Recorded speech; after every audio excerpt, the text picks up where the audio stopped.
I don't know how you view it, but we in the media writ large view any tweet or post from a relative of a player that they're speaking for this player. And, CeeDee Lamb's mom tweeting out, Dak isn't it. And then, chiming in when somebody says, tell the youngin' to come home to the home team. CJ would love him. She wrote, I wish he would. CJ is great. I mean, then Micah's brother chimes in about it, fire everybody. And if Dak doesn't take $40 million up, next Trey Lance, Dak's brother chiming in as well. What do you make of stuff like this? What goes on in locker rooms? Does this mean there's more there? I think that obviously the more there, to me, irrelevant to this, these posts, is that they were clearly very frustrated in that last game, and you could see that there was CD and Dak. Yeah, you could see that frustration, and then also just that team. I mean, there's no way you can have as much expectation and success as they've had in the regular season and not be frustrated. I look at my time in Cincinnati.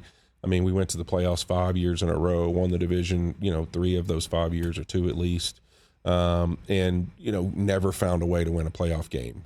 And there was a lot of animosity in those locker rooms after each game because you always, I think when it happens the first time, it's like, hey, man, we didn't make the plays. And then the next time, it's like, this guy's got to make that play. And so it starts to be almost like, hey, if everything kind of stays the same in the locker room and it's a lot of the same people, it's hard to keep coming up with reasons that you're losing other than all these same people need to play better in those games. And I think that starts to build kind of an animosity there. And so you got to figure out a way to shake that up, whether that's through your leadership of saying, hey, we're going to go a different route of how we do things. You mean in terms of a coach? Yeah. I mean, well, he's there too. He's so coming back there, too. Right? So then, all right, now that, to me, this is one of those airing of grievances type moments. I mean, you need to get it out.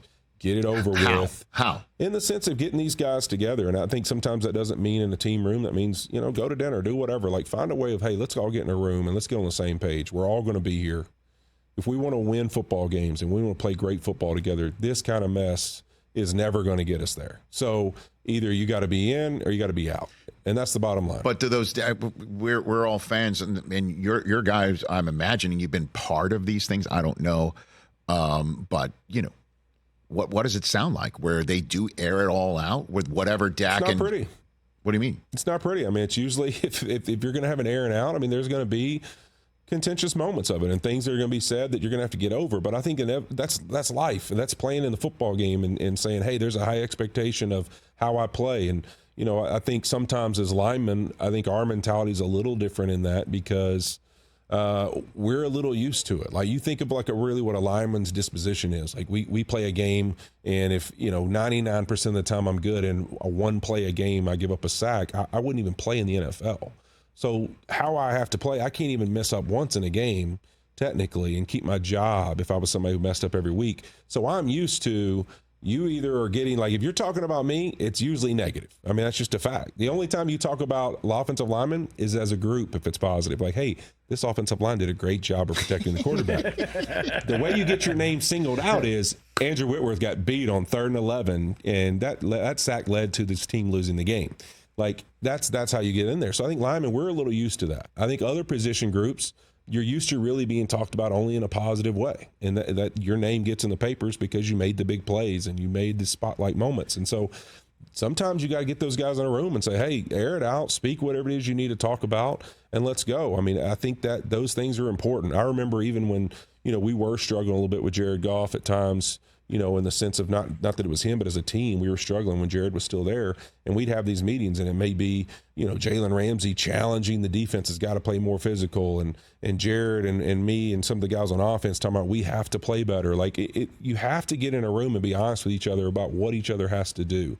And they need a little of that, because I think then that leads to, hey, tell your mom, tell your whoever, like, don't talk about my quarterback that way. Don't talk about my receiver that way. Don't talk about my defensive end that way. That leads to that. It permeates. Just like you say, hey, do you look into those things? Is it a little bit of truth? Yeah. It also permeates the other way. Like, hey, if you really ride or die with this guy, then it should reflect in the people around you. So then it is fair to say that moms or dads or brothers or cousins or sisters. May not be condoning it, but you're not stopping it. What I'm saying, though, is that those relatives with, jumpy thumbs who don't hover around send and just hit it, get it from somewhere? Like like I said, you may not be telling them to do it or condoning it, but you didn't stop them. You know what I'm saying? So, but you might have also fed them with the information that causes them to have jumpy thumbs, right? Exactly. So especially if you get tagged in it or any of that kind of stuff. Like, to me, in that situation, like, I'm going to tag my family member right back, like, hey, chill out. Like, that ain't true, or, don't tweet that again. Like, I'm going to call them back out in person. Yeah, because heck yeah, if you really ride with the guys you say you do, like, that's one of my things in the locker room. Like, don't say that and you're really half in, half out. Like, hey, if it goes good, I'm in with you. If it goes bad, I'm not. Like, to me, that's not what you ever want to be. To me, that's fraudulent. And to me, as a player, that's the worst thing you can be. And so I think in this situation, it's like, not that it's, hey, this is definitely coming from these players, but I'd love to see these players stand up and say, that ain't the truth. Like, to me, when that happens and you get tagged to something like that, you got to speak out in a way and show that it doesn't represent how you feel. Catch the Rich Eisen Show every single day on the Roku channel, 12 to 3 Eastern, for free.